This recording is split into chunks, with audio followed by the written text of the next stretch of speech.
아멘.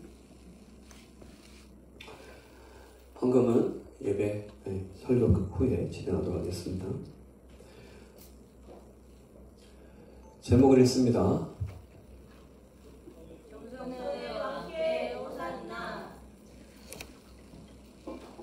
겸손의 왕께 호산나.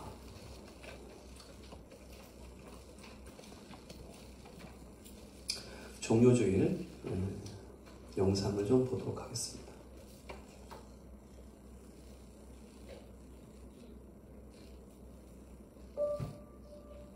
종료주일에 대해 살펴보겠습니다. 종료주일은 예수님께서 십자가 죽음을 위해 예루살렘에 입성하신 사건을 기념하는 주일입니다. 이스라엘 백성들은 예루살렘에 입성하시는 예수님을 맞이하기 위해 겉옷을 길에 펴고 종려나뭇가지를 흔들었는데요. 이것이 종료주일의 유래입니다. 이스라엘 백성들은 종려나뭇가지를 흔들며 예수님을 향해 호산나 다윗의 자손이여 라고 외쳤는데요. 여기서 호산나는 제발 자유롭게 하소서, 구원하소서 라는 뜻입니다. 또한 종려나뭇가지는 승리, 기쁨 등의 의미가 담겨 있습니다. 이스라엘 백성들은 자신들을 구원하기 위하여 예루살렘으로 들어오시는 예수님을 향해 승리를 상징하는 종려나뭇가지를 흔들며 맞이한 것입니다. 예수님께서 이 세상과 사람들을 구원하시기 위해 오신 것은 맞지만 이스라엘 백성들이 생각한 구원의 모습과는 너무 달랐습니다. 사람들은 로마를 무찌르고 이스라엘을 구원시킬 왕과 같은 구원자를 원했고 힘들고 암울한 자신들의 상황을 역전시켜줄 구원자를 원했습니다. 그러나 이스라엘 백성들의 바람과는 달리 예수님께서는 힘없이 잡히시고 고난당하시고 십자가에 달려 돌아가시게 됩니다. 그 결과 종려나뭇가지를 흔들며 예수님을 맞이했던 수많은 사람들이 예수님께서 십자가에 달려 돌아가실 때에는 모두 흩어져 버리게 됩니다. 지금 우리가 들고 있는 종려나뭇가지에는 어떤 의미가 담겨 있습니까? 이 땅에 예수님을 보내신 하나님의 마음은 생각하지 않은 채 나에게 필요한 것, 내가 원하는 것들을 종려나뭇가지에 담아 힘차게 흔들고 있진 않았나요? 종료주일이 하루 지나면 고난주간이 시작됩니다. 예수님의 마음은 고려하지 않고 자신들의 욕심과 욕구를 충족하기 위해 예수님을 맞이했던 사람들이었지만 예수님께서는 그 사람들을 위해, 바로 우리들을 위해 고난당하시고 결국 십자가에 달려 죽으십니다.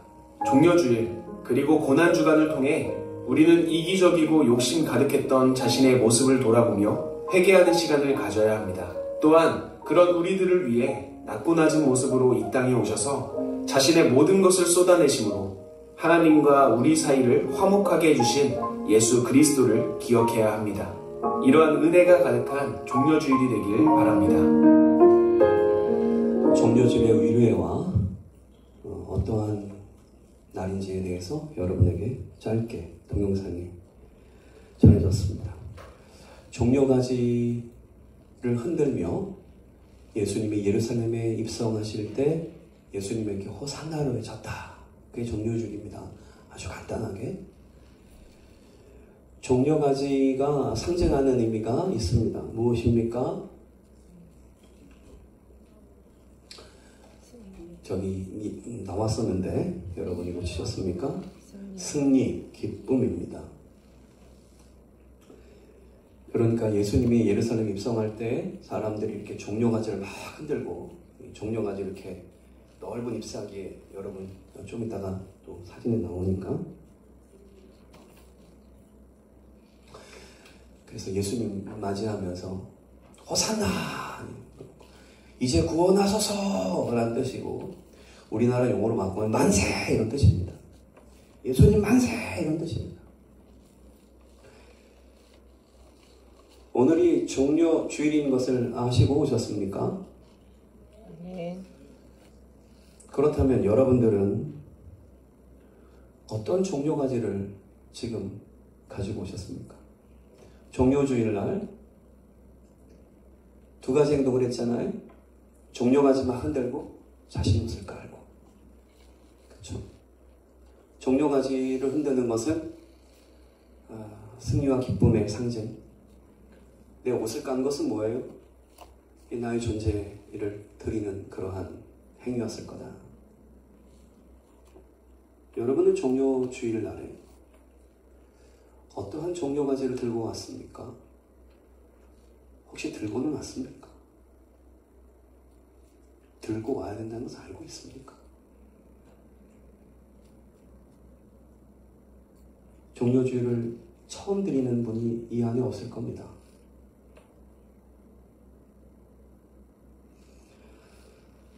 그럼에도 불구하고 종려주일날 내가 어떠한 종려 가지를 들고 주님 앞에 나아갈 것인가? 정말 승리와 기쁨의 종려 가지를 들고 나오는 사람이 있으면 큰 소리로 아멘을 보시기를 바랍니다. 아멘. 그런 분들 축복 있는 줄 믿습니다. 아멘. 여러분들 종려주일날 주님 앞에 종려 가지를 흔들면서 호산나 할 수 있겠습니까? 아멘. 우리 교회 찬양해야지. 내가 꽃동산교회 찬양인도자 출신인데 난 우리 교회 찬양하는 거 보면 항상 좀 마음이 먹먹하고 안타깝습니다. 물론 나도 그 큰 교회에서 수천 명 앞에 찬양할 때의 모습과 여러분 앞에서 이렇게 하는 모습이 나 스스로 좀 차이가 있다는 것을 느낍니다.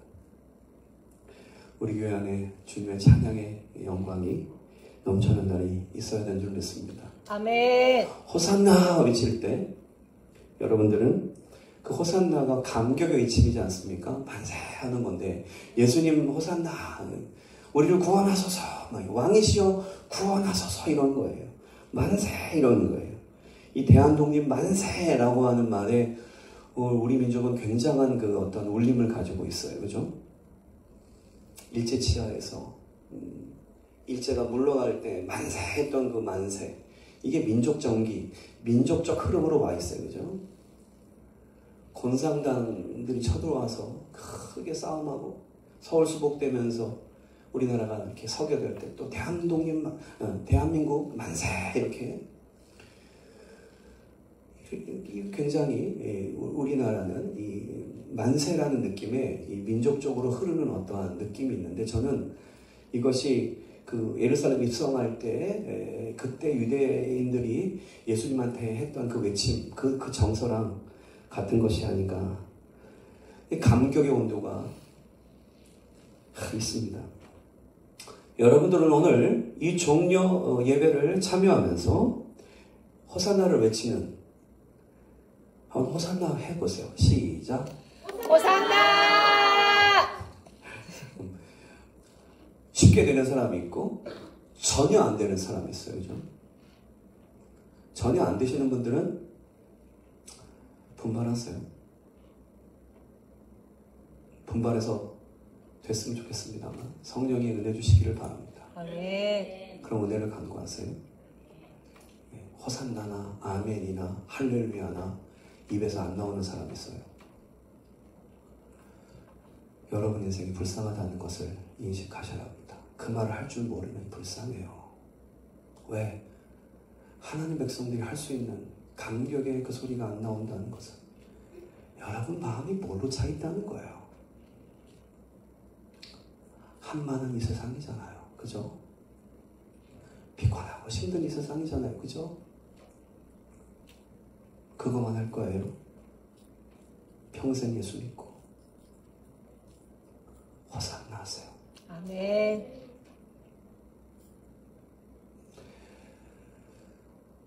교회 안에서 진행하는 것, 하나님 앞에 진행하는 것, 이거보다 리얼이 없어요. 이것이만 진짜예요. 나머지는 다 지나갈 것이고 없어질 것들이에요.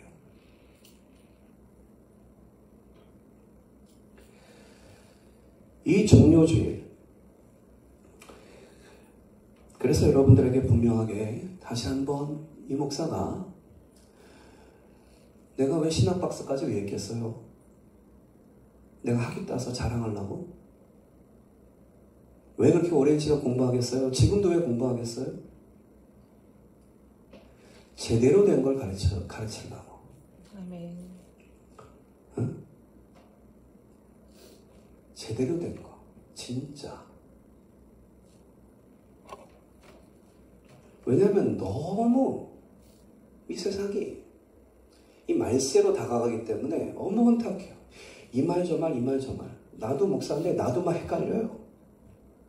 그렇게 공부했는데도 헷갈리는 게 나와. 근데 여러분들 일주일에 한번 이렇게 설교 듣고 인생을 사는 건 참 대단한 거예요. 그러니까 하나님 말씀대로 사는 사람이 내가 볼 때 얼마나 있을까. 자, 이렇게 혼탁한 세상 속에서 분명한 가르침을 드리고 싶습니다.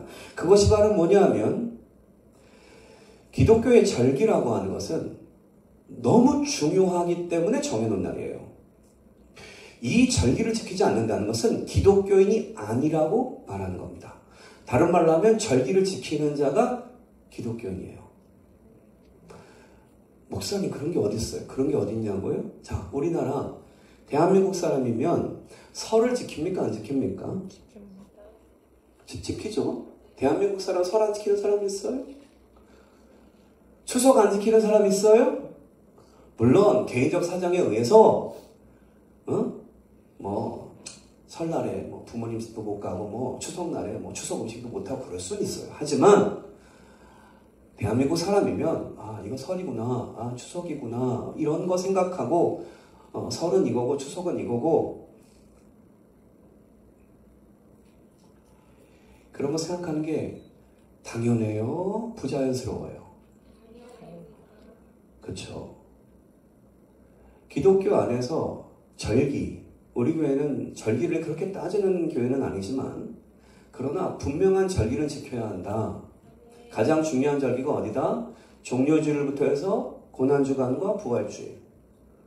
아멘 합니까? 아멘. 왜? 이 날이 없었으면 우리의 구원이 없어요. 예수님이 예루살렘에 들어가지 않고 십자가를 지시지 않는다면 우린 구원 못 받아요. 예수님의 사역의 하이라이트가 시작되는 거예요. 아멘. 그날의 일주일을 기억하지 못하는 사람은 그리스도인이 아니요. 그는 예수를 모신 적이 없는 자입니다. 잘 들으세요. 종려주일과 고난주일과 부활절을 넘기는 사람은 거듭난 영을 갖지 않은 거예요. 나는 그렇게 믿어요. 그럴 수가 없어요. 그렇다면 당신의 영은 이상한 거야. 분명히 설명했어요.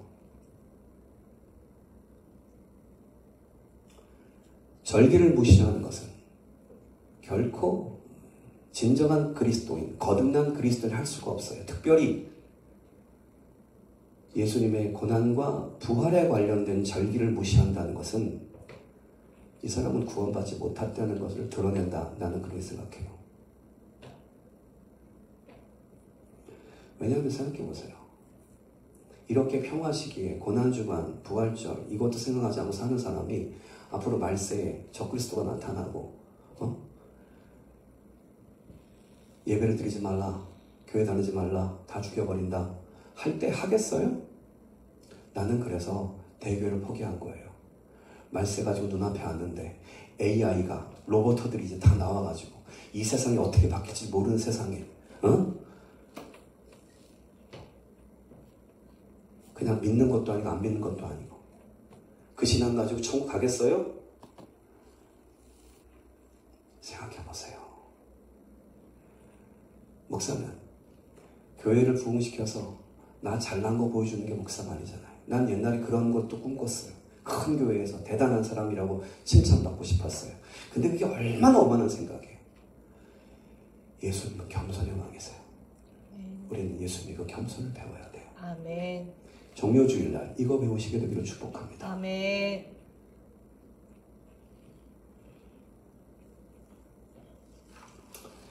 그러므로 이 고난주간, 여러분 고난주간에 새벽 예배를 드리는데 어떻게 새벽 예배를 다녀요? 이런 사람이 있어요. 우리가 설날이면 또 중요한 날이면 멀리 계신 부모님이나 친척들 만나러 차를 달려서 가요, 안 가요? 밤을 새서는 가요. 예수 믿는 사람이 예수님의 십자가 때문에 구원을 받았다고 하면서 그 예수님의 십자가 되신 그 고난주간과 부활주의를 안 지켜요? 그러면서도 예수 믿는다고 말을 해요? 이상하지 않아요, 여러분? 너무 이상한 신앙이에요. 우리 다음 세대들도 잘 생각해야 돼요. 여러분이 부모님이 안 믿어서는 그러면 어쩔 수 없어도 부모가 믿는데도 이상하면 여러분 거 따라가면 안 돼요. 진짜 믿음을 주님 앞에 가지세요. 아멘.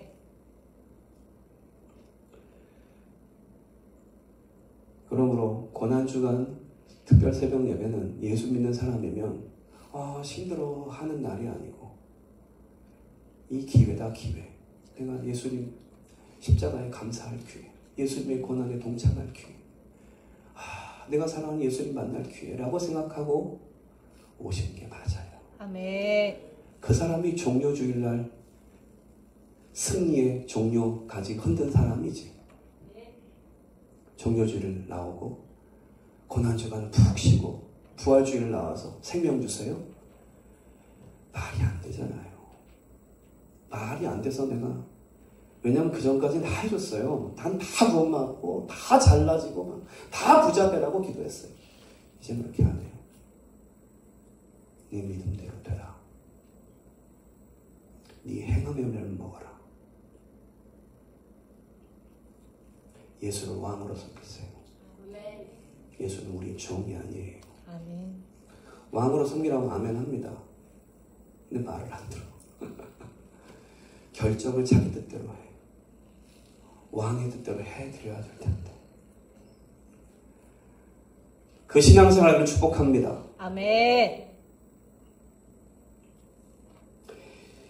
요한복음 12장 10절 15절 말씀 읽어볼까요?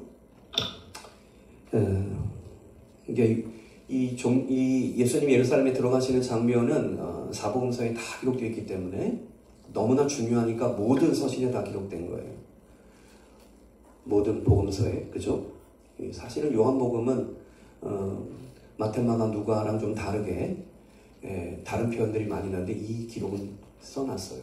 자, 요한복음의 기록을 한번 보겠습니다. 읽어보겠습니다. 시작. 그 이튿날의 명절에 온 큰 무리가 예수께서 종려나무 가지를 가지고 맞으러 가서 외치네. 호산나 찬송하리로다. 주의 이름으로 오시는 곧 기사의 왕이시여라. 예수는 한자고 자기를 타고 가지. 이는 기록된 바 진짜 따라 생각하지 말라. 여호라 너의 왕이 나길 타고 오신다 함과 같더라. 자, 그래서 거의 비슷하죠. 네, 지금 이 요한복음 표현이나 우리가 읽었던 이 마태복음 표현이 비슷합니다. 같은 장면이었으니까요. 같이 본 거 쓴 거니까.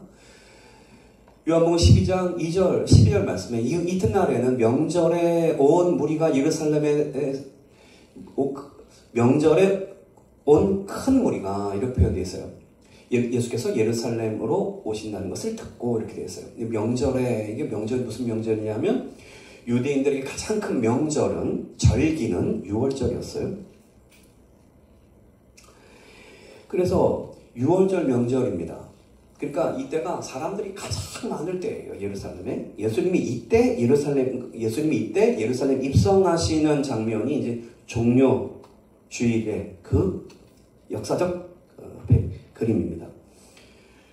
6월절 기간에는 예루살렘의 유대인들이 최고로 많은 날이에요. 최고로 축제이고 명절이기 때문에. 근데 이 당시는 로마가 그렇게 간섭하고 통치하고 있었던 때였잖아요. 로마 식민지였잖아요. 근데 로마 편에서 보면 되게 좀 힘든 날이에요. 왜냐하면 떼거지로 사람들이 예루살렘 모이니까. 왜냐하면 사람들이 많이 모이면은 반정부, 로마를 반대하는 사람들의 모임도 일어날 수 있고 소요도 막 데모도 할 수 있고 하기 때문에 로마 입장에서는 굉장히 좀 이날 좀 주목을 하는 날이래요. 그리고 전 세계에 흩어졌던 이 유대인들이 다 모여가지고 이 6월절 기간에 예루살렘에 있게 되는데 보통 인구가 3배나 된대요. 예루살렘으로 그냥 다 오니까 그냥. 그래서 언제 무슨 일이 발생할지 모르니까 그냥 로마 병사들도 거의 10배 정도의 군사력을 배치하면서 아주 긴장감이 팽팽한 그러한 시기가 바로 이 6월절 날이에요. 이렇게 민족적으로 축제일이며 로마는 막 이 압제하려고 하는 이러한 긴장이 있는 시대에 예수님이 예루살렘 한복판을 나귀를 타고 걸어가는 거예요. 사람들이 다 뛰어나와가지고 호산나를 외치는 거예요. 자, 예수님 입성하는 모습 한번 볼까요? 그림을 보여주세요. 이렇게 이제 많은 사람들이, 그래서 주변에 있는 사람들은 막 이렇게 그림 자체가 그렇죠? 이렇게 사람들이 막 신나하는 것 같죠? 막 기뻐하는 것 같죠? 근데 예수님의 얼굴을 좀 잠깐 보세요. 자, 이 그림 말고 또 다른 그림 볼까요? 네, 여긴 좀 작게, 약간 좀 더 풍성하게 좀 작은데, 어쨌든 저기도 사람들은 지금 막 신나하는 것 같죠? 네. 자, 근데 예수님의 표정은 아까 거랑 이거랑 비교해서 보세요. 예수님 표정은 어때요? 무거운, 중후한. 예수님의 표정은 무겁다. 약간 좀 예수님이 그쵸, 근엄하죠. 네. 그러니까 옆에 있는 사람들은, 옆에 있는 아까 아이 같은 경우는 거의 해벌레 하고 있어요. 사람들은 막 너무 좋아하고 있어요. 그런데 예수님은 굉장히 근엄하세요. 왜 그럴까요? 예수님은 사람들은 막 호산나, 당신이 왕입니다, 막 이러고 막 띄워주고 있지만 예수님은 자신의 길을 아시잖아요. 예수님이 저 예루살렘을 통과하시는 그 길은 이제 죽음의 길입니다. 십자가의 길을 가는 거예요. 그동안 예수님께서 누누이 말했다. 내가 이제 예루살렘 올라가면 내가 고난을 받게 되고 십자가를 짓게 된다는 그 이야기를 예수님 하셨는데 그거를 실행하시는 거예요. 예수님이 이제 죽으러 예루살렘 저 성을 입성하시는 장면. 그래서 예수님은 다른 사람들은 막 그렇게 즐거운 모습이 있지만 예수님은 그렇게 나를 이렇게 반겨주니 고맙소 라고 할 수 없는 그러한 예수님의 모습입니다. 십자가 죽음의 길을 걷고 있는 예수님. 그런데 예수님이 저 십자가를 지시게 된 예루살렘을 들어오시고 이제 그 다음날 일주일 지나고 이제 금요일날 십자가를 지시게 되잖아요. 그리고 무덤에 계시다가 이제 주일날 부활하시게 되는 겁니다. 이렇게 예수님이 죽음의 길을, 십자가의 길을 걷는 이 예루살렘 입성을 하시면서 이것은 분명 성경적으로 볼 때 구원의 왕이 입성하는 장면이 분명합니다. 그렇죠? 네. 근데 예수님이 이렇게 중요한 예루살렘 입성을 앞두고 예수님이 굉장히 분주하게 준비하신 것이 있습니다. 뭔지 볼까요? 1절, 오늘 본문의 1절부터 3절까지 보겠습니다. 시작. 그들이 예루살렘에 가까이 가서 감난산 벳박에 이르렀을 때에 예수께서 두 제자를 보내시며 이르시되 너희는 맞은편 마을로 가라. 그리하면 곧 매인 나귀와 나귀 새끼가 함께 있는 것을 보리니 보러 내게로 끌고 오라. 만일 누가 무슨 말을 하거든 주가 쓰시겠다 하라. 그리하면 즉시 보내리라 하시니. 그래서 예수님이 예루살렘에 입성하시기 바로 전에 하신 분주한 일이 바로 뭐냐면 나귀 새끼를 끌고 와라. 이게 이제 예수님의 명령이었어요. 제자들을 보내서 어디에 가서 이렇게 해 라고 하니 저것도 참 신기한 거잖아요. 예수님이 보내신 곳이 바로 어떤 마을로 가가지고 나귀와 나귀 새끼를 어느 사람한테 말하라 그래요. 만일 누가 뭐라 그러면 주가 쓰시겠다 하고 말하면 그 사람 줄 거다 이렇게 말해요. 굉장히 신기한 얘기를 했어요. 정말 저 말 그대로 가서 했더니만 나귀 새끼를 얻었어요. 여기서 한 사람이 귀하죠. 이름도 기록되지 않았지만 주가 쓰시겠다 하라 할 때 내놓은 사람. 이 사람 이름은 기록되지 않았지만 이 사람도 하나님이 쓰신 사람이구나. 이 사람 부지불식간에 스님을 받아버렸어요. 주가 쓰겠다고 할 때 내놓을 수 있어야 돼요. 여러분, 주님이 여러분 시간 쓰겠다면 주님께 드리세요. 아멘. 바쁘다고 그만해요, 좀 제발. 주가 쓰겠다고 그러면 물질도 드리세요. 아멘. 내 거니까 아까워요 그러지 말아요. 아멘. 주가 쓰시겠다고 해서 쟤는 더 다 내놓으세요. 아멘. 주님이 얼마나 기쁘게 쓰시겠어요. 아멘. 내 거니까 나만 위해 쓸 거예요. 내 기쁨 위해 쓸 거예요 하지 않으시는 여러분 되기를 바랍니다. 아멘. 그것은 하나님의 영을 받은 사람들이 하는 일이 아니에요. 여러분이 하나님의 영을 받았는지 안 했는지 판단할 수 있는 순간에 주님 앞에 여러분 거 다 드리시게 되기를 바랍니다. 성경은 이렇게 나귀 새끼 주님 앞에 드린 이름 없는 한 사람을 기록하고 있습니다. 자, 그런데 지금 예수님이 예루살렘 입성하는 건 중요한 일이에요? 안 중요한 일이에요? 중요한 일이에요. 얼마나 중요한 거예요? 정말 예수님 인생에서 제일 중요한 거예요. 예루살렘을 통과해 들어가야만 십자가 될 수 있어요. 그렇죠? 그러니까 예수님의 인생이 차곡차곡 축적돼요. 예수님의 인생이 차곡차곡 준비되어 예루살렘 입성까지 온 거예요. 정말 디데이. 십자가를 지는 일주일. 예수님은 아마 수많은 생각을 하셨을 거라고 생각돼요. 근데 예수님이 예루살렘을 입성하는데 가장 많이 신경 쓰고 있는 것처럼 보이는 것이 바로 뭐다? 나귀 새끼예요. 이 부분에 여러분 주목할 필요가 있어요. 왜 예수님은 예루살렘의 입성, 십자가의 길을 가시게 되는 그 길을 가는데 나귀 새끼 타는 걸 뭐 이렇게 중요시하겠냐 이거지. 나귀 새끼 타는데. 이게 너무 좀 이상하고도 초라하고도 우스꽝스러운 장면이라고 보여지는 거예요. 여러분 보통 왕이 어떠한 그 성에 입성을 할 때, 이건 그 개선장군이라고 보통 말하잖아요. 왕이 어떤 행차할 때는 보통 행차가 아니에요. 그렇죠? 정복자의 그 어떤 위험, 권세자의 어떠한 힘, 파워를 나타내는 방식으로 입성을 해요. 그러니까 보통은 굉장히 의리의리하게 왕들은 다 입성합니다. 말들도 뭐 멋지고요. 군사들도 앞에 세우고 막 그냥 소리가 막 악기를 다 치고 막 그냥 여러분 영화 같은 데 봤잖아요. 그죠?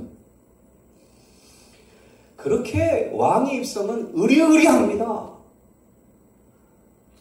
그런데 말이에요. 예수님은 굳이 찾은 게 나귀도 새끼, 어미가 분명히 옆에 있었어요.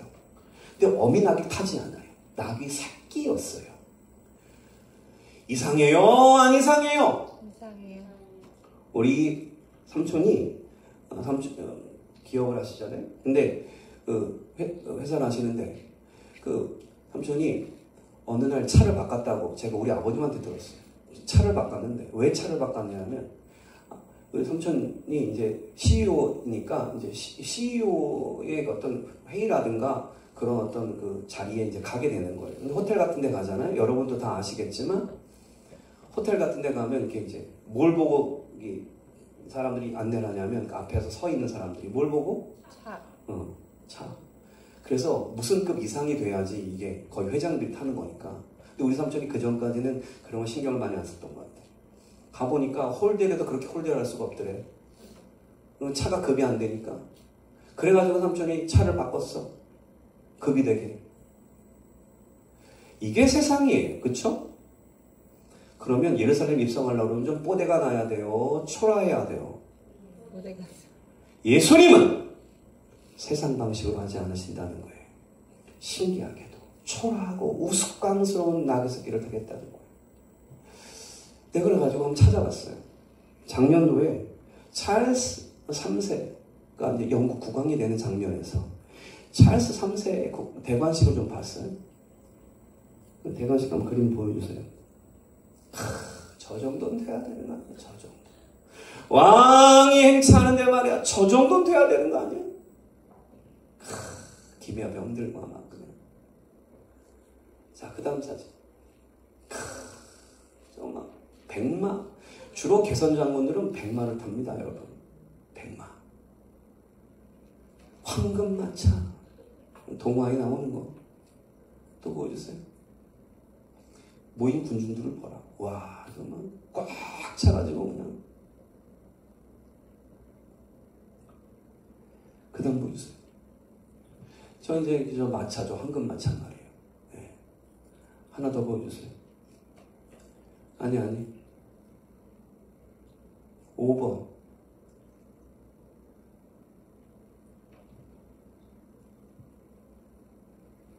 없어요? 그게 왜 안 들어갔어? 자, 저거죠. 네. 저게 이제 황금마차 요번에 찰스 3세께서 타신 마차예요, 저게. 다이아몬드 주빌리 스테이트 코치 마차, 이 이름이 붙어 있어요. 이 마차를 끌 때는 명마들 6마리가 끄는 거예요. 이 차는 이 마차 안에 에어컨 시설이 완비되어 있어요. 저기 나무가 보통 나무가 아니에요. 유명한 나무 자재를 가지고 왕관을 장식하고 저 프레임을 짜고 알루미늄으로 최고의 것들로 해서 왕의 장식들을 했습니다. 자, 다시 한번 우리 첫 장면 볼까요? 아까 첫 번 1번 찰스 3세 저런 마차를 타고 여러분 처음 1번 그거 저렇게 행진에 들어가는 모습이 세상 왕들의 입성 모습이잖아요. 그렇죠? 자, 그런데 우리 예수님 아까 근엄하신 표정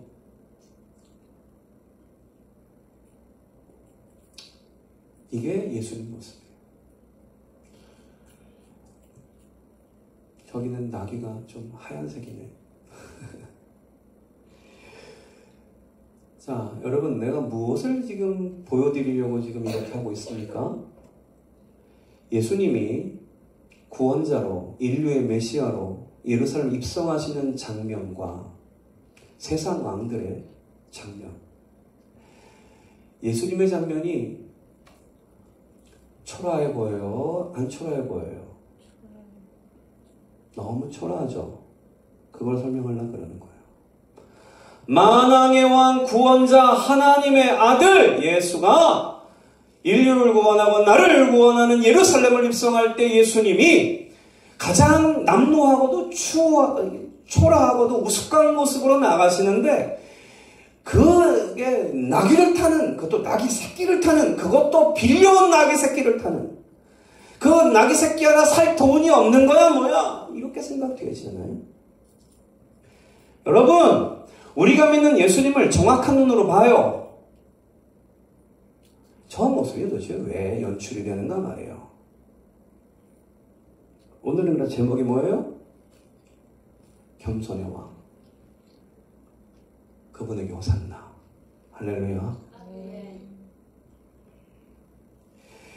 예수님께서는 구원의 왕으로서 예루살렘에 입성하시는데 왜 나귀를 타셨는가 라고 하는 것에 왜 이렇게 우스꽝스러운 왕으로 등장하시는가에 대해서 설명을 하려고 지금 초점을 두고 있는 것입니다. 첫 번째, 예수님이 왜 나귀를 타셨는가? 첫 번째입니다. 따라하세요. 나는 성경의 그 왕이다. 시작. 나는 성경의 그 왕이다. 예수님이 나귀를 타신 이유는 다른 것이 아닙니다. 예수님은 성경에 기록된 대로 하나님의 뜻대로 하나님이 정해주신 대로 구원의 길을 묵묵하게 걸으시는데 예수님은 자신의 뜻대로 하는 것이 아무것도 없다고 말씀하셨습니다. 예수님은 하나님이 이미 구원의 섭리를 정해놓은 것을 따르십니다. 그래서 겸손의 왕이에요. 교만한 자들은 하나님 아버지 말 듣지 않아요. 내가 보니까 성도들 중에서 배우려고 하는 자세를 갖지 않은 사람들이 있어요. 나는 모든 사람을 가르쳐서 훌륭한 사람 만들어주는 게 내 소명이라고 생각해요. 그런데 이제는 그런 사람들 배제할 거예요. 배우려고 하지 않는 사람. 왜냐하면요, 배우려고 하지 않는데 가르쳐주잖아요. 욕하더라고. 나는 진심을 다해서 가르쳐주는데 욕하더라고. 심하다고. 어렵다고.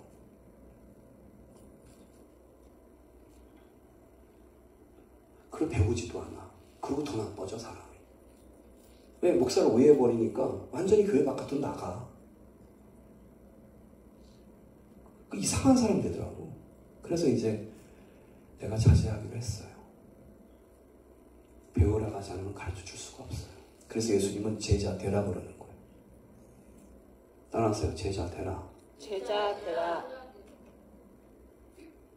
이 목사한테 제자 되기를 시도하면 다른 사람 찾아서 제자 되세요. 제자 되셔야 합니다.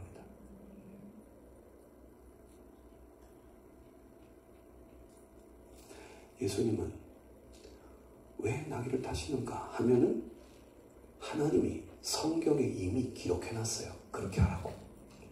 그래서 예수님은 그것을 시행하시는 겁니다. 내가 바로 하나님 아버지께서 구약의 선지자를 통하여 말씀하신 그 메시아다. 아멘. 내가 그 왕이야. 라고 하는 것을 보이시는 강력한 장면이에요. 이거 세상의 성경에 배웠어요, 여러분. 아멘. 자, 4절에서 5절 볼까요? 이는 선지자를 통하여 하신 말씀을 이루려 하심이라 일렀으되 5절 시작. 시온 딸에 이르기를 내 왕이 내게 임하니 그는 겸손하여 나귀 곧 멍에 매는 짐승의 새끼를 탓도다 하라 하였느니라 라고 해서 이미 마태복음에도 이는 선지자를 통하여 라는 표현을 씁니다. 그리고 5절에 그 선지자의 표현을 간추려 요약하여 설명했습니다. 이 본문 말씀은 스가랴 9장 9절을 표현한 것입니다. 스가랴 9장 9절을 보겠습니다. 예수님 오시기 전 이미 700년 전에 있었던 스가랴 선지자를 통하여 메시아가 어떻게 등장할지를 하나님은 계시하셨습니다. 예언하셨습니다. 아무나 그러므로 구원자가 될 수가 없어요. 읽겠습니다. 시작. 시온에 따라 크게 기뻐하나 기뻐할지어다. 예루살렘에 따라 즐거이 부를지어다. 보라 내 왕이 내게 임하시나니 그는 공의로우시며 구원을 베푸시며 겸손하여서 나귀를 타시나니 나귀의 작은 것 곧 나귀 새끼니라 라고 해서 이미 스가랴 선지자가 예언하신 나귀 새끼를 타는 자가 너희의 왕이다 라고 말씀하십니다. 그래서 예수님은 나귀를 준비하시는 것이 뽀대나귀 예수님도 금마차 타고 싶지 않았겠어요? 이왕 빌릴 거면 100마리 빌리지 왜? 예수님은 겸손의 왕이에요. 내 뜻대로 하지 않아요. 신앙은 내 뜻을 버리고 거짓 자의 뜻을 버리고 하나님의 뜻을 받드는 거예요. 그게 새 사람, 진짜 내가 한 일이에요. 아멘. 두 번째, 따라하세요. 나는 다른 왕이다. 시작. 나는 다른 왕이다. 이것은 곧 내가 진짜 왕이라는 뜻이에요. 예수님이 나귀를 타신 것은 우리가 분명하게 보았듯이 세상의 모든 왕들은 나귀 새끼를 타요 안 타요? 타요 안 타요? 안 타요. 부정 탄다고 안 탈 거예요. 쪽팔린다고 안 탈 거예요. 대통령이 티코같이 경차 타는 거 봤어요? 안신경차가 뭐더라? 에이야. 뭐 그 차는 좋은 차지 그래도.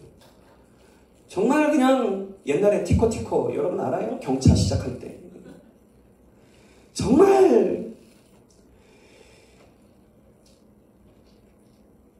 그러니까 뭐 북한에 있는 김정은이죠.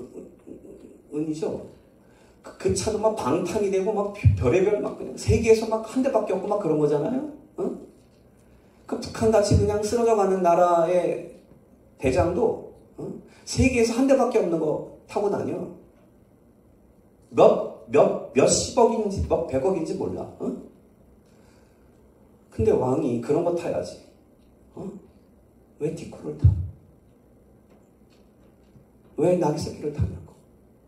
그것은 1번 하나님께서 구원의 메시아가 이렇게 등장할 거라고 말씀하셨고 그래서 예수님은 그 하나님의 뜻의 그 예언의 성취에 본인이 진행하시는 거예요. 순종하시는 거예요.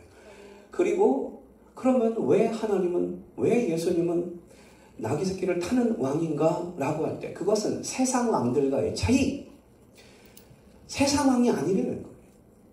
세상 왕과 다른 왕이라는 거예요. 그게 무슨 말입니까? 세상 왕들은 자신을 뽐내야 돼요.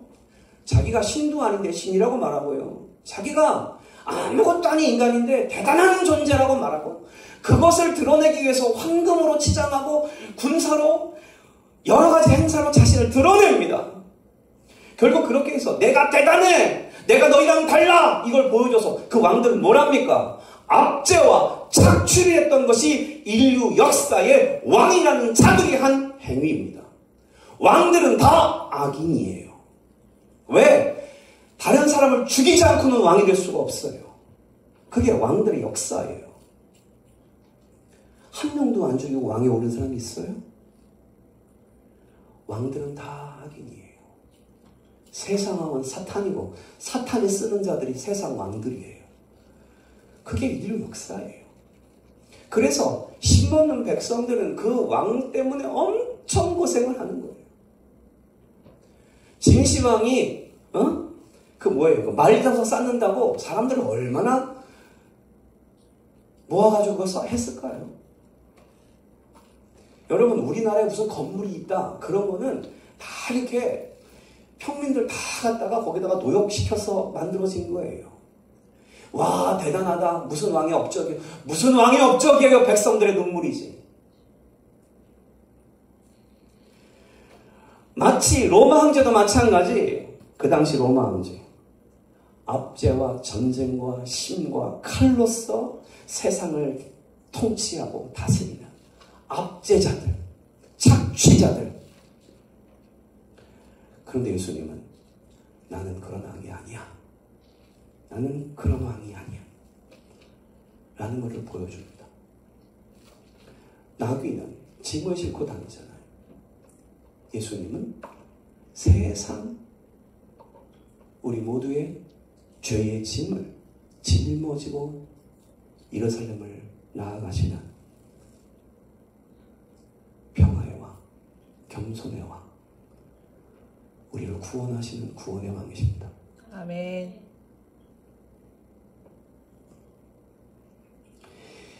이렇게 세상 왕들과 다른 예수님의 모습을 사람들이 지켜보면서, 그러면서 그 예수님을 이렇게 좋아하는 사람들은 호산나라고 외쳤어요.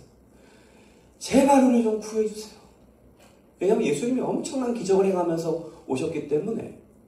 그리고 이 입성하시기 전에도 그 나사로가 막 살아나고 막 이런 기적들을 다 소문이 쫙 나가지고 뭐 병 고치고 귀신 나가고 나사로 살아나고 막, 그러니까 유대의 백성들은 그냥 와, 이분이면은 로마를 뒤집어 엎고 그냥 우리의 왕이 돼주시겠다고 생각을 했었던 거예요. 그래서 막 그냥 난리를 부리는 거죠. 근데 예수님은 분명히 자신의 정체성을 드러냅니다. 나는 세상 왕들과 틀려. 니네가 원하는 대로 세상을 뒤집어 버리는 백마 탄 왕이 아니야. 나는 나귀 탄, 그것도 나귀 새끼를 타는 세상의 짐을 지고 가는 왕이야. 죄의 짐을 지고 너희에게 나아가는 왕이야. 이거를 보이십니다. 오직 평화와 겸손의 왕. 아멘. 따라하세요. 평화와 평화와 겸손의 왕. 겸손의 왕. 그게 여러분의 왕이에요. 아멘. 그분을 섬기는 거예요. 그분을 섬기러 교회 다녀요. 종교인 그만하고.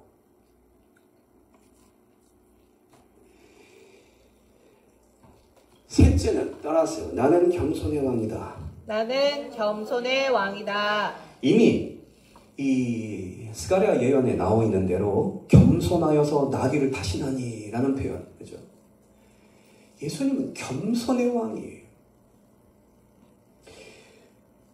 그러면 이 겸손이라는 단어에 대해서 우리가 생각해 봐야 돼요. 겸손의 왕이다.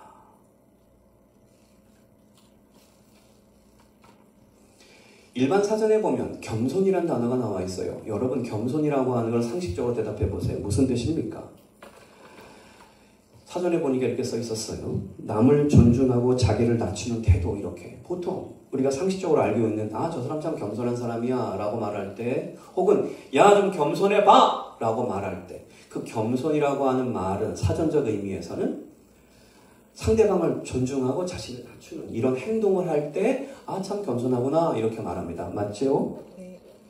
그런데 예수님은 누구십니까? 와.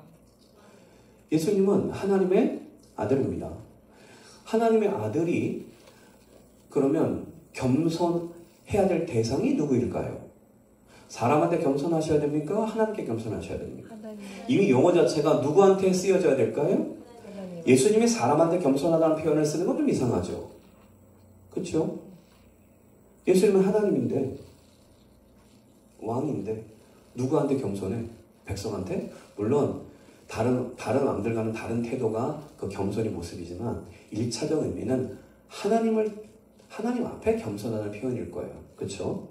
그리고 우리가 볼 때도 아, 저분은 세상 왕과 다른 겸손의 왕이야라고 인정을 해드릴 수가 있어요. 그러니까 하나님 앞에 겸손하다는 것은 곧 이 사전적 의미를 그대로 대입한다면 예수님은 하나님을 존중하며 하나님 앞에 자신을 낮추셨어요. 이 뜻은 바로 뭐냐면 예수님은 자신의 뜻대로 사는 삶이 아니었고 누구의 뜻을 존중하고 누구의 뜻을 따라 산다고요? 하나님. 아버지 성부 하나님을 따라서 살았어요. 아멘. 그분이 십자가의 길을 가는 것, 예루살렘을 통과하여 고난을 받고 십자가를 지시고 무덤으로 내려가고 부활하신 이 모든 구원의 여정이 다 하나님 앞에 겸손하셨기 때문입니다. 자신의 뜻을 앞세우지 아니하시고 성부 하나님의 뜻을 앞세워서 나아가시는 예수님의 모습, 이것이 바로 하나님 앞에 겸손한 예수의 모습을 보이는 거예요. 아멘. 아멘. 아멘. 하나님 앞에 겸손한 예수님은 자신의 뜻을 앞세우지 않으신 예수님은 그분의 이 가시는 경로를 좀 따라서 보겠습니다. 그분이 낙이 탄 것도 참 신기한데 성경을 좀 더 살펴보면 1절 볼까요?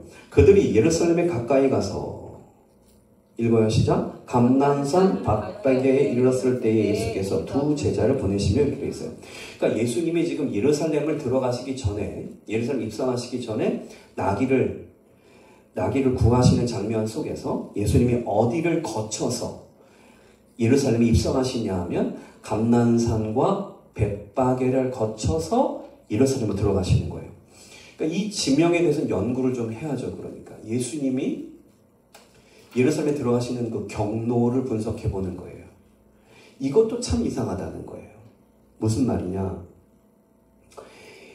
예수님이 예루살렘을 들어가는 길은 꼭 이 경로가, 이 길만이 아니고 곧 감난산, 벳바게, 그리고 성경 다른 곳에 베다니까지 거칩니다. 그래서 감난산, 벳바게, 베다니를 거쳐 예루살렘으로 들어가신다 이렇게 봐야 되는데 왜 예수님은 이렇게 감난산, 벳바게, 베다니를 거쳐서 들어가는 행로를 결정하셨을까?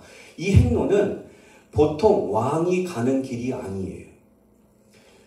여러분 생각해 보세요. 왕들은 행차할 때 대로로 다녀요? 소로로 다녀요? 대로. 쭉 뻗은 길을 가요? 꾸불꾸불한 길을 가요? 쭉.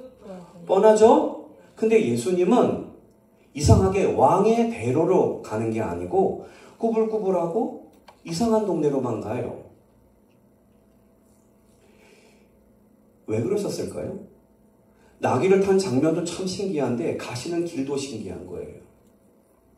예루살렘에 들어가시는 길도 신기해요. 무슨 말이냐면 이 감난산을 조금 더 설명하기로 벳바게부터 설명할게요. 벳바게는 굉장히 지금으로 말하면 극빈층들이 사는 지역이었던 거예요. 그런 동네. 그러니까 가난한 사람들이 사는 동네를 거쳐가는 거예요. 왕들은 가난한 사람들이 가는 동네를 거쳐갑니까? 안 해요. 그런 사람 상관없으니까.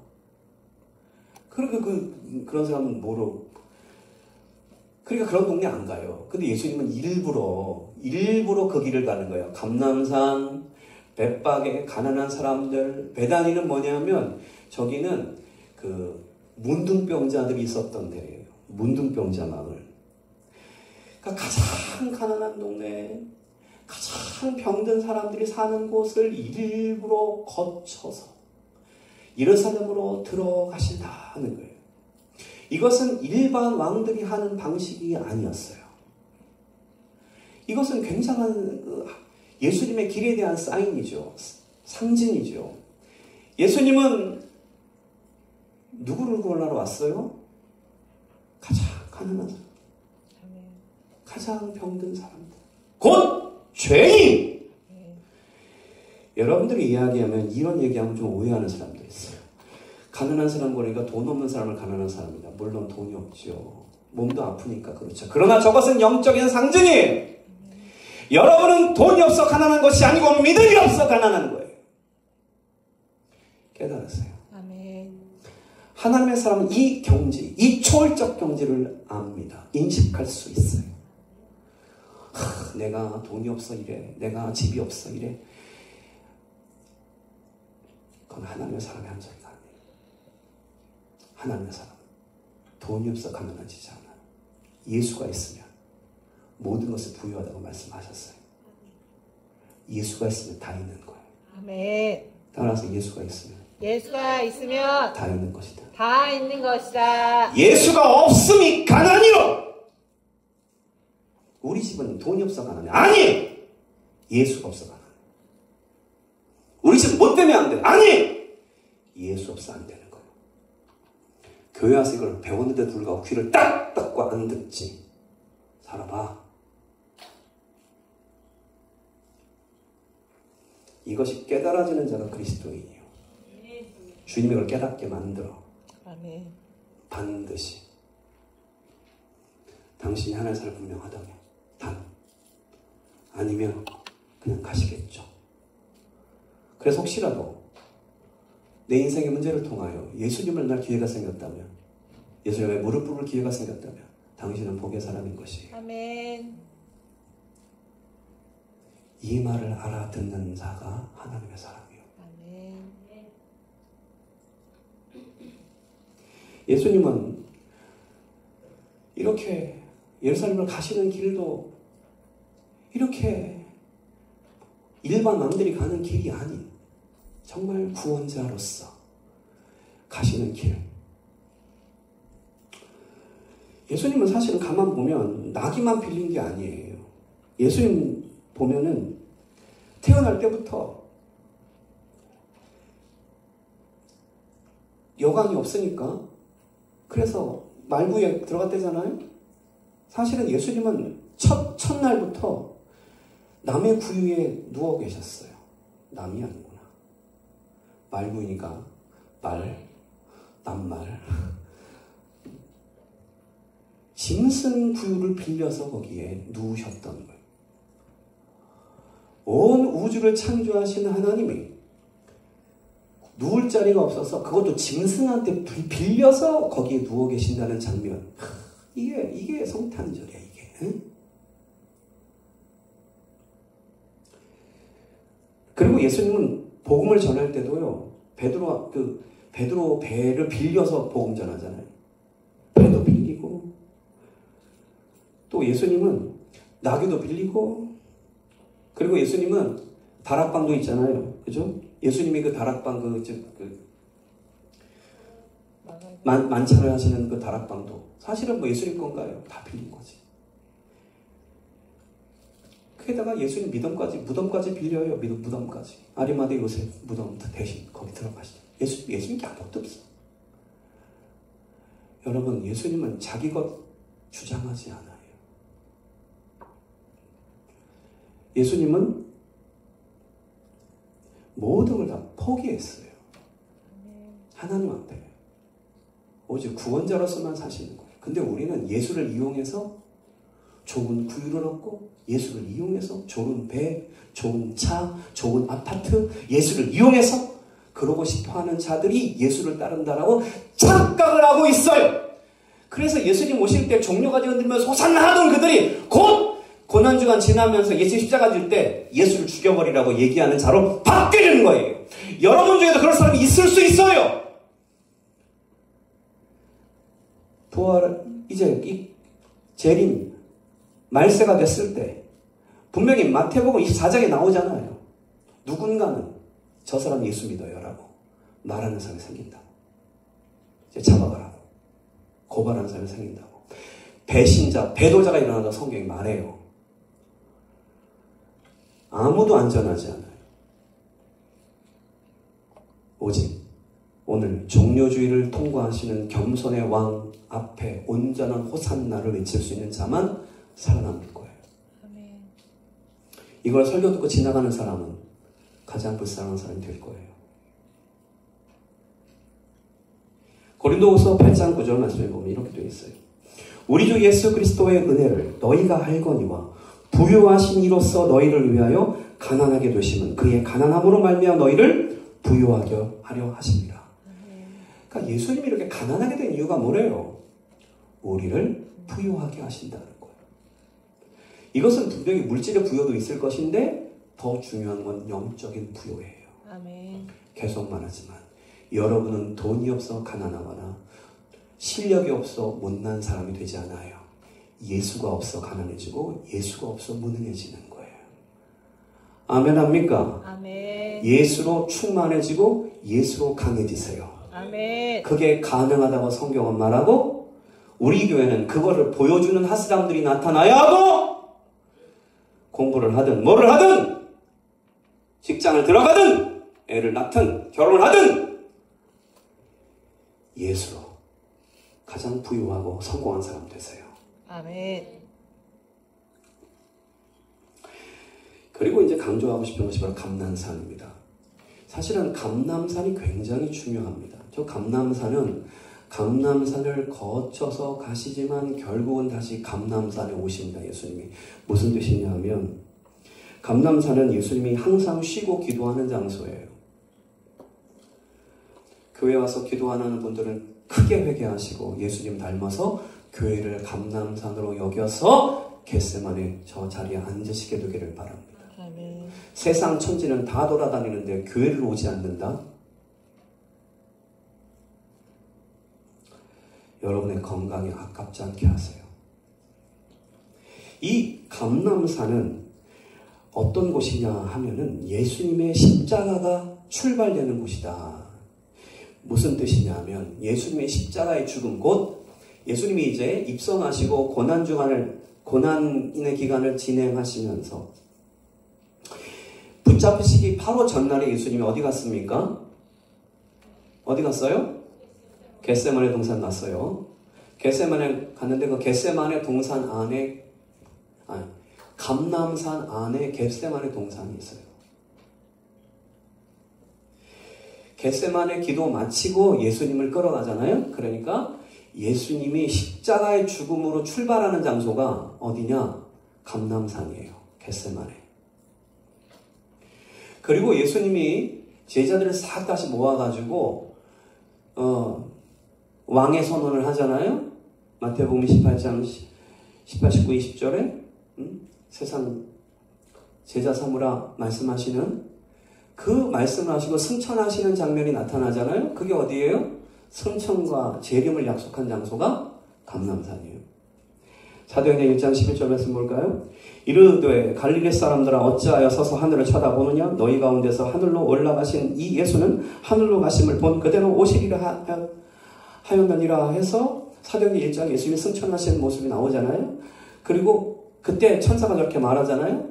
예수님은 너희가 본 그대로 온다. 그러니까 어디로 온다는 거야? 감람산. 그러니까 예수님이 승천하실 것이고 감람산 그쪽으로 재림하시겠다고까지 약속한 와 십자가의 출발지이며 승천하신 장소이며 재림의 약속의 장소가 감람산. 그러니까 감람산 중요해. 너무 중요하지. 그 중에서 이 감람산은 아까 말했지만 겟세마네 동산. 우리 교회가 계속 겟세마네 하는 이유가 바로 이렇게 성경에 너무나 중요한 거예요. 겟세마네 핵심이기 때문에 일을 하는 거예요. 그러니까 저 자리에 앉아서 기도하는 게 여러분 엄청난 축복인데 그 축복을 못 누리는 사람이 있잖아요. 다 누리세요. 아멘.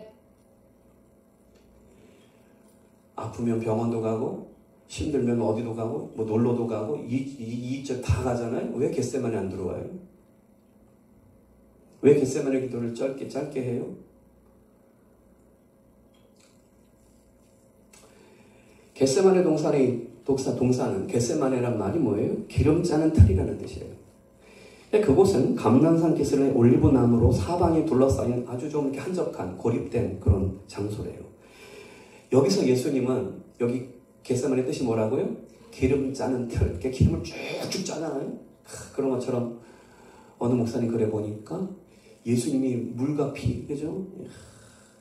땀이 막 흐르고, 막 피가 흐르고, 막 진액을 짜내듯이, 막 기름의 진액을 짜내듯이 겟세마네라는 이름의 뜻대로 예수님이 그곳에서 진액을 짜내면서 기도했단 말이에요. 겟세마네. 근데 예수님께서 이 겟세마네에서 이렇게 진액을 짜면서 기도하시는 것, 이 장면을 우리가 이제 고난주간에 더 살펴볼 거예요. 다음 주에 설교할 겁니다. 이 부분을. 예수님은 이렇게 기도할 때 무슨 기도했어요? 그 예수님 그림 보여주세요. 겟세마네. 예수님 무슨 기도했어요? 마지막 기도고 우리 핵심의 기도가 뭐예요?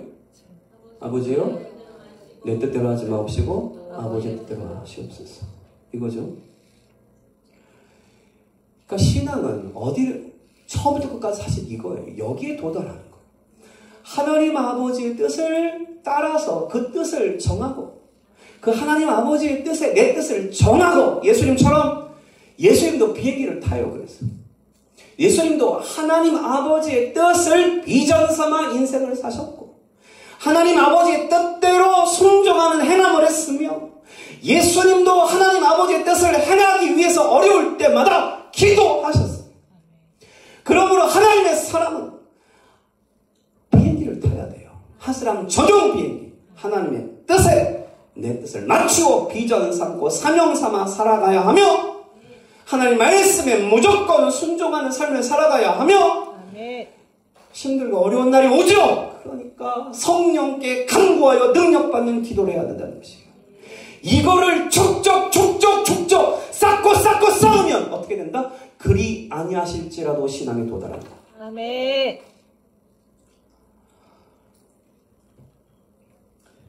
그래서 나는 이 겟세마네, 이 감람산 겟세마네에서 다시 다니엘서가 보이는 것입니다. 다니엘서 3장 15절에 18절 말씀 보겠습니다. 이제라도 너희가 준비하였다가 나팔과 피리와 스금과 사면금과 양금과 생황과 및 모든 악기 소리를 들을 때 내가 만든 신상 앞에 엎드려 절하면 좋거니와 너희가 만일 절하지 아니하면 즉시 너희를 맹렬히 타는 풀무불 가운데 던져 넣을 것이니 능히 너희를 내 손에서 건져내시니 누구 이겠느냐 하니. 그러니까 아주 그냥 느부갓네살 왕이 교만이 하늘 끝까지 뻗쳐가지고 하나님이 자신을 종으로 삼아서 쓰고 있다는 사실을 모르고 너희를 구원할 신이 어디 있냐 내 손에서 이러면서 자신이 그냥 신이라고 말하는 이 장면 말이에요. 이 엄청난 교만의 장면 말이에요. 근데 느부갓네살 왕은 이런 줄 알아요? 아니에요.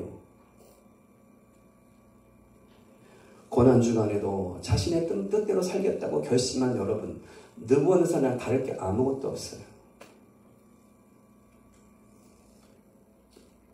11절부터 봅니다. 사드락과 메삭과 아벳노고가 왕에게 대답하여 이르되 느부갓네살 왕이여 우리가 이 일에 대하여 왕에게 대답할 필요가 없나이다. 왕이여 그런 식으로 말씀하시면 저는 당황 다 할 말이 없어요. 말할 가치가 없어요 라고 말하고 17절 왕이여 우리가 섬기는 하나님이 계신다면 우리를 맹렬히 타는 풀무불 가운데서 능히 건져내시겠고 왕의 손에서도 건져내시리이다. 18절 그렇게 아니하실지라도 왕이여 우리가 왕의 신들을 섬기지도 아니하고 왕이 세우신 금신상에 절하지도 아니할 줄 아옵소서라고 말해요. 분명히 다니엘서는 다니엘과 다니엘 친구들은 지금 우리 교회가 말하는 충만 제자의 구약적 모델이라고 설명을 했어요. 그런데 바로 이 예수님을 너무나 닮았다는 이 기도가 무슨 소리입니까? 이 말이 너무 닮았어요. 우리가 섬기는 하나님이 계시면 이라고 말합니다. 17절에 왕이요 우리가 섬기는 하나님이 계시면 우리를 맹렬히 타는 풀무불 가운데서 능히 건져내시겠고 라고 말합니다. 여기서 말할 때 여러분 우리가 섬기는 하나님이 계시면 이라고 하는 말은 무슨 뜻이에요? 하나님의 존재를 말할까요? 다니엘 새 친구가 만약 하나님이 정말 살아계신다면 정말 존재하신다면 우리를 풀무불에서 건져내실 것입니다 라는 존재를 말할까요? 이미 하나님은 살아계신다는 것, 계신다는 것 이미 알아요, 몰라요? 알아요. 이 말은 뭐예요? 이 말은 하나님의 존재를 말하는 것이 아니라 하나님의 뜻이 있으시면이라는 뜻이에요. 그러니까 이걸 이렇게 읽어야 돼요. 왕이요, 우리가 섬기는 하나님의 뜻이 있으시다면, 그 뜻에 합당하시다면 우리를 맹렬히 타는 풀무불 속에서 건져내실 것입니다. 아멘. 그런데 그리 안 하실지라도, 이 그리 안 하실지라는 말은 뭐예요? 만약에 하나님의 뜻이 아니시라면 우리를 풀무불 속에서 구원하지 않으시더라도 우리는 풀무불 속에서 그냥 죽을 겁니다. 나는 느부갓네살 당신 인간을 어떻게 하나님으로 말하고 어떻게 없는 우상한테 절을 합니까? 나는 하나님 백성이요! 라고 말하는 것이.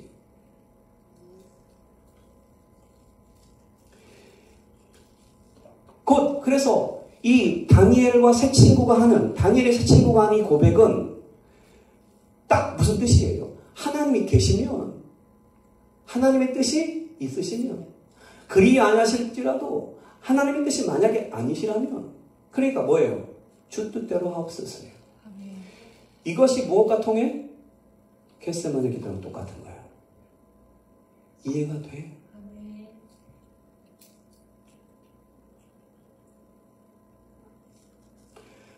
아버지의 뜻이거든 이 잔을 옮겨주십시오. 근데 아버지의 뜻이 그게 아니면 아버지의 뜻대로 제가 하겠습니다. 그러니까 이게 똑같은 기도예요. 똑같은 말이라고. 다니엘의 새 친구가 겟세마네 기도를 지금 하고 있다고 적했어. 성경은 다 이렇게 통하는 거예요. 그러므로 이 신앙이 있는 자만 구원받아. 아멘. 이 신앙을 가지셔야 돼요. 따라하세요. 아버지의 뜻이면, 아버지의 뜻이면 제 뜻을 접고 따르겠습니다. 따르겠습니다. 아멘. 아멘. 내 뜻대로 하지 마옵시고 아버지 뜻대로 되기를 원합니다. 예수님의 인생이 그거예요. 낙이 타신 겸손의 왕, 하나님 앞에 겸손하시며 또한 다른 왕과 다른 겸손의 모습을 인류에게 보이시는 그 예수님은 이렇게 아버지의 뜻만을 따르기 때문에 그분의 인생이 벳바게를 지나가는 것처럼 극빈한 자들을 지나가시고 그들을 구원하시며 베다니를 지나시는 것처럼 나환 자들, 그 중증병에 걸려있는 영적으로 죄악의 병에 걸려있는 그들을 구원하시는 그 길을 걸으시면서 십자가로 나아가시고 겟세마네 동산에서 정말로 기름을 짜듯이 눈물과 피를 흘리셔서 기도하심으로 십자가의 길을 이제 십자가를 지시는 그 장면이 이제 이 종료절 이후에 펼쳐지는 것입니다. 며칠 동안 펼쳐진다고요? 일주일. 근데 그날 새벽 예배 나오는 게 힘들어.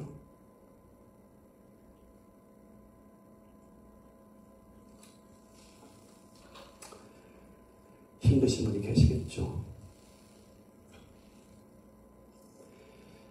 나는 겸손의 왕 예수께서 그러니까 하나님이 시키니까 이렇게 하는 거예요.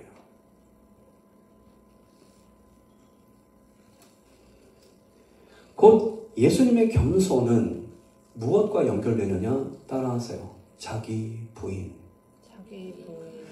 겸손의 왕 예수는 하나님의 뜻을 앞세웠어요. 하나님의 뜻을 앞세운다는 것은 바로 내 뜻을 접는 거예요. 곧 자기 부인 해야만 아버지 뜻을 앞세울 수 있어요. 아멘 합니까? 여러분도 마찬가지예요.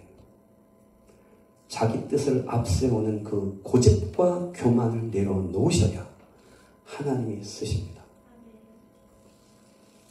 교회를 아무리 다녀도 쓰임받지 못하는 사람은 이 문제가 해결되지 않았기 때문에 그래요. 여러분의 인생은 낭비되고 있어요.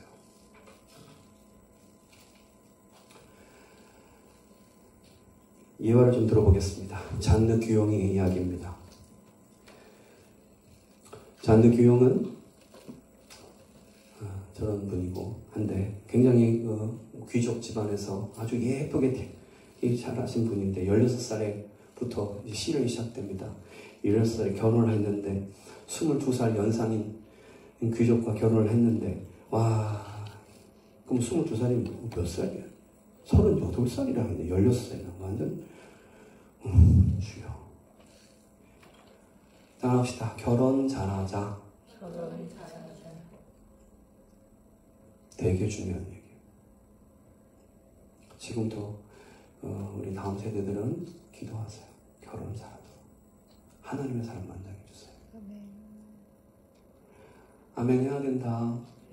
수영아 아멘. 중요한 얘기야. 미나야 그지? 너무 중요한 얘기야. 분명히 강조했다. 기도의 시간부터 결혼 잘해야 돼. 근데 뭐 잔느귀용 이 결혼이 문제였어요. 저렇게 예쁘고 현숙한 사람인데 결혼해서부터 온갖 고난이 시작되는데 남편이 병이 들어서 병수발하고 이 괴팍한 이 시어머니가 너무 괴팍해. 거의 막 학대를 해. 그래가지고 막 병에도 걸리고요. 그 이제 전염병에 걸려요. 그래가지고 그게 이게 천연두야. 천연두가 뭐지? 수두, 마마지. 여기 뻥뻥뻥 뚫어지는 거지. 여러분 모르죠? 옛날에는 이 마마 걸리면 완전히 얼굴이 망가져 버려요. 뻥뻥뻥 다 뚫려 막. 그걸로 막 죽을 거 생활하고 얼굴이 저렇게 예쁜데 그냥 떼지고 막. 그리고 그 질병 때문에 두 아들과 딸이 죽어요 또. 야, 결혼해서부터 시어머니한테 그렇게 시달리다가 결국은 그 믿음으로 지켜갔는데 병 걸리고 얼굴 다 망가지고 그래도 믿음으로 갔는데 자녀들도 막 죽고 막 게다가 남편이 죽었는데 남편이 죽은 다음에 또 전 재산을 또 다 뺏겨요 또. 이래가지고 그냥 그래도 여기까지도 뭐 인간사가 있을 수 있어. 그런데 이 귀용이 믿음이 좋았거든요. 그러니까 믿음으로만 자신을 지켜왔는데 이 잔느 귀용의 신앙을 보고 사람들이 이거 이단이라 그랬어요. 그래가지고 감옥에 가뒀네. 그래가지고 1695년에 루이 14세에 의해서 이단으로 정죄가 돼가지고 체포가 돼가지고 악명 높은 바스티오 감옥에 수감이 되는데 7년 동안 감옥 생활을 한다는 거야. 하나님 너무 잘 믿어갖고. 야, 그래서 그냥 인생이 고난. 여러분 중에도 야, 내 인생이 참 한많은 이 세상 할 사람 있어요? 여러분이 예수의 사람이면 그 한을 성령님이 놀랍게 바꾸실 거예요. 잔느귀용의 삶이 그랬어요. 이렇게 고난과 어려움 속에 살았는데 이 사람이 영적인 영성가로 굉장히 유명해집니다. 그 다음부터 이 사람이 책을 냈는데, 그러니까 이 시대의 여자가 뭐 그렇잖아요. 뭐 여자에 대한 차별이 있었던 시대이기 때문에.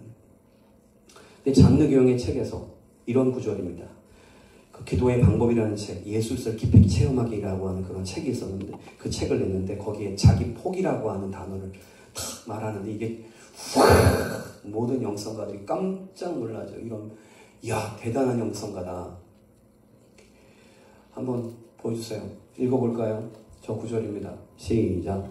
자기 포기는 자기 자신에 대하여 완전히 잊어버리는 것이다. 과거의 자신을 하나님 앞에서 잊어버리고 미래의 자신을 하나님께 맡겨버리고 현재의 자신을 하나님께 바쳐버리는 것이다. 그리고 어떤 상황에서도 그 순간에 하나님에 대해 만족하는 것이다. 와, 너무 핵심을 너무나 정확하게. 야, 저 신학 공부한 사람도 아닐 거고 그냥 뭐 귀족 부인인 정도지만은 그렇게 고난을 받았고 감옥까지 갔었던 사람인데요. 하나님과 얼마나 그 고난 속에서 자기 포기를 해나가는 영적인 삶을 살았으면 그 고난을 겪고 그가 책을 쓰는데 그것이 지금껏 이 잔느귀용 여자 중에서 그 목사님들이야 원래 뭐 설교하고 그러니까 이렇게 다 유명해지지만 누가 한 여자의 글을 읽겠어요. 근데 잔느귀용 지금까지도 많은 사람이 잔느귀용의 책을 읽으면서 변화를 받았어요. 여러분 중에서도 좀 이런 책 좀 읽어보세요. 나는 못해요, 나는 안 돼요. 좀 그만하세요, 제발. 믿음이 없으면 못하는 거야. 성령 역사 받으면 다 할 수 있어. 뭐 대단한 일이라고 새벽 예배 나오는 게, 뭐 대단한 성경 공부하는 게, 기도하는 게 그렇게 어려워? 말세 어떻게 읽을 거예요? 다시 한번 읽어보세요. 자기 포기는 자기 자신에서 완전히 잊어버리는 것이다. 과거의 자신을 어떻게 해요? 하나님 앞에서 잊어버려라! 아멘. 잊어버려서 지나갔어요. 아멘. 미래의 자신을 어떻게 하나님께 맡겨버려라. 아멘. 현재의 자신을 어떻게 하나님께 바쳐버려라. 아멘. 할렐루야. 아멘. 이 명문장이에요. 이거 외워. 이런 거 하나 좀 머릿속에 들어가 있어야 돼. 뭐 배웠냐고 그러면, 오늘 속에서 뭐 들었어요? 그러면 이 문장 하나 좀 뱉어내야 돼요.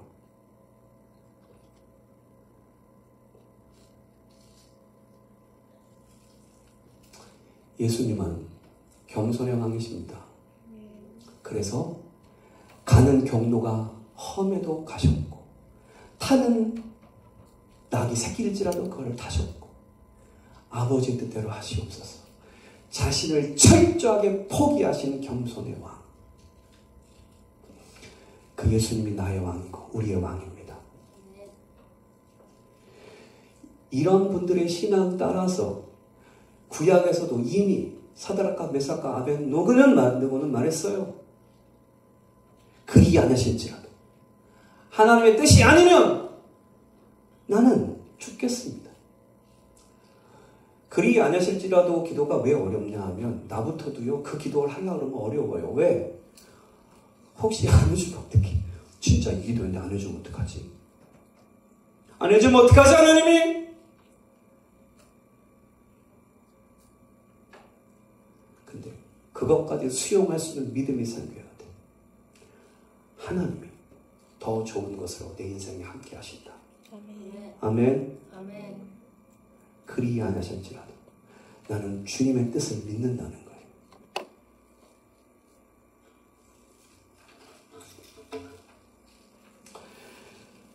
스코틀랜드 선교사 데이비드 리빙스턴의 일화를 마지막으로 하고 설교를 그만하겠습니다. 리빙스턴 아주 유명한 선교사잖아요. 이분은 의사였어요. 지금도 의대 가려고 그렇게 애를 쓰잖아요. 그런데 의사로서의 그 성공가도, 인생의 성공가들을 다 뿌리치고 아프리카 내지 선교사로 자원하여 나갑니다. 나아가면서 리빙스톤은 해야 될 일이 있었어요. 그게 바로 뭐예요? 따라하세요. 자기 포기. 자기 포기. 다시 자기 포기. 자기 포기. 신앙생활을 잘 들으세요. 각자 자기를 포기하고 진짜 나로 살아가는 겁니다. 아멘. 시작. 각자 자기를 포기하고 진짜 나로 살아가는 것이다. 그러므로 여러분들이 나는 못해요, 나는 안 돼요, 나는 힘들어요, 나는 다 가짜 자기예요. 그렇다고 생각하고 믿고 있어서 그런 현상이 펼쳐지고 있는 것입니다. 진짜 자기, 예수 그리스도의 구원의 영을 받아들여서 구원받은 백성으로 비행기를 타면 그리 아실지라도 자기 포기의 신앙에 도달합니다. 네. 이것을 모델로 보여주는 누구다? 겸손의 왕 예수. 그래서 나귀를 타신다. 아멘. 네. 이 리빙스턴이 아프리카 내지 선교를 하면서 정말 고생을 엄청 합니다. 사자를 만나서 공격을 당했잖아요. 그래가지고 이게 물로 뜯어버렸대. 그게 팔 하나가 장애야.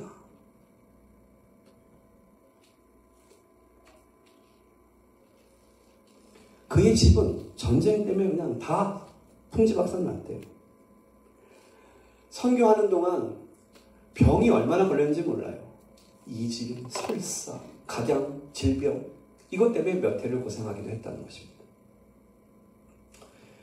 그리고 그의 아내가 선교지에 아프리카 죽어요. 그렇게 선교 사역을 마치고 이제 영국으로 돌아왔을 때 누군가가 물어요. 누군가 말합니다. 리빙스턴 선교사님, 박사님은 복음을 위해서 너무나 많은 희생을 하셨습니다. 라는 말을 해요.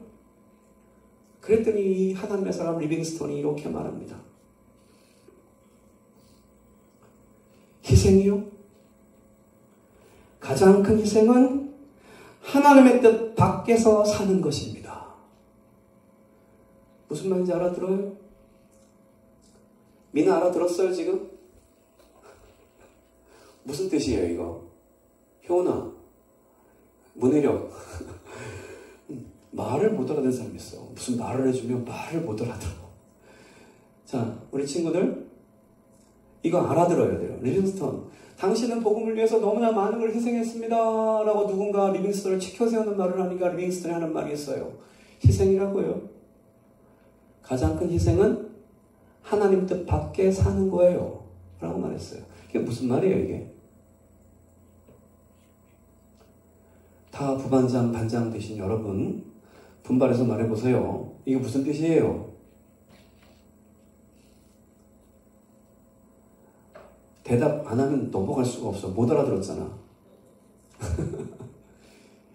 희생이요? 가장 큰 희생은 하나님 뜻 밖에 사는 겁니다. 무슨 뜻이에요? 세상 삶이 살지 않아. 응? 수영이 이거 무슨 뜻이에요?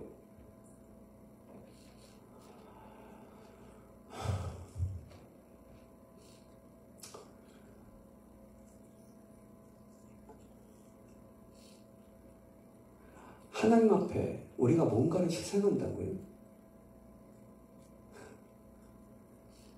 그거 다 상급될 건데 그거 다 주님 앞에 가면 다 보상받아. 아멘 합니까? 아멘. 그리 아니하실지라도 하면 우리가 망할 것 같죠. 그리 아니하실지라도까지 가면 주님이 완전히 보호해요. 아멘. 그래서 풀무불 속에 들어갔는데 누가 나타났어요? 예수님 나타나서 사드락과 메삭과 아벤누고를 어떻게 해요? 구원해내고 느부갓네살왕이 어떻게 해요? 얘들이 믿는 하나님 너네 까불지 마. 라고 선포해 줍니다. 아멘. 그게 다니엘서가 기록하는 정확한 역사예요. 아멘. 아멘. 그리 아니하실지라도 신앙을 가진 사람은 주님 완벽 보호해요. 아멘. 희생이요? 가장 희생은 하나님 뜻 밖에서 하는 거라고요. 여러분이 하나님의 뜻을 행하지 아니하고 하나님 뜻 밖에서 행하는 모든 것들이 여러분의 희생이요, 손실이요, 낭비요, 주님 앞에 나아가서 아무것도 얻을 것이 없는 것입니다. 그 삶을 살도록 주님이 우리를 구원하셨을까요? 절대 아닐걸요.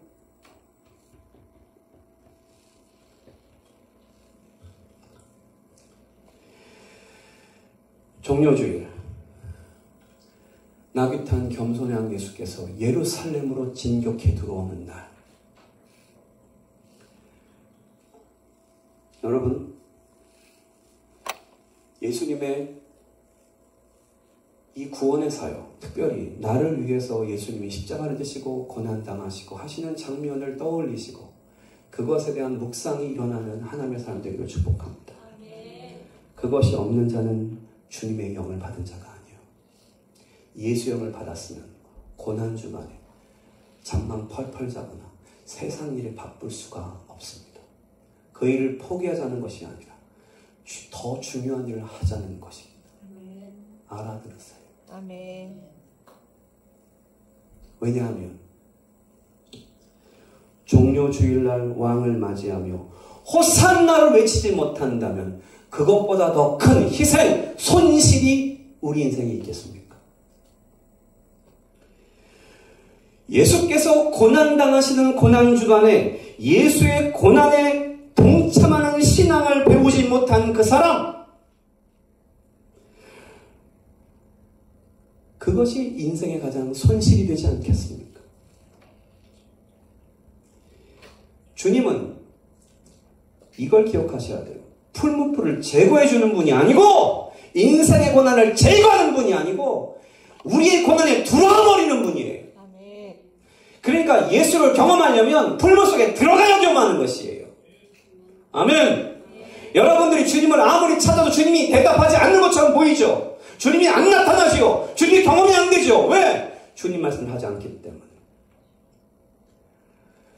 사드락과 메삭 아벳노고가 믿음 좋을 때 예수님이 옆에 계셨습니까? 물론 옆에 계셨어요. 근데 언제 확연하게 보여요? 풀무불 속에 들어가니까 세상 모든 사람이 보는 거예요. 와우! 저기 저 사람만 있는 게 아니에요. 신기한 하나님의 사람이 있네. 우리가 고난당하는 모습 속에서 세상 사람들이 우리와 함께하는 하나님을 볼 것이에요. 아멘.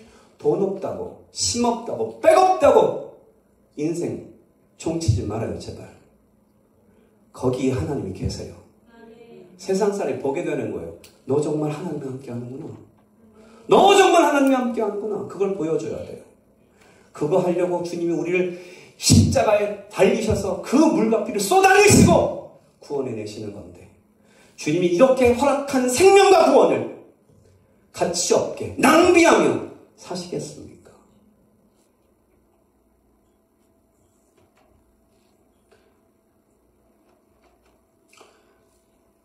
이 종료주의를 지나면서 구원의 역사로 우리에게 다가오시는 그 예수님 앞에 호산나를 외치고 그분의 고난에 동참하고 그분의 고난에 동참하는 그 은혜를 누리면서 주님의 부활을 맞이하고 그 부활의 생명을 내 것으로 삼는 기쁨을 가지십시오. 아멘.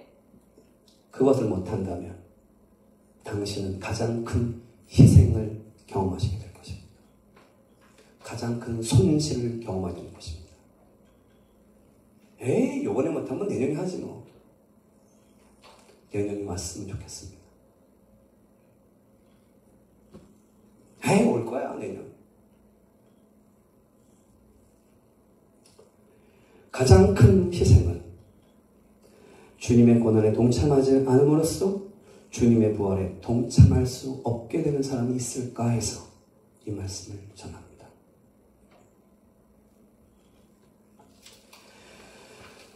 예수 피 힘입어 찬양하시면서 예물 드리고 예배를 마칩니다.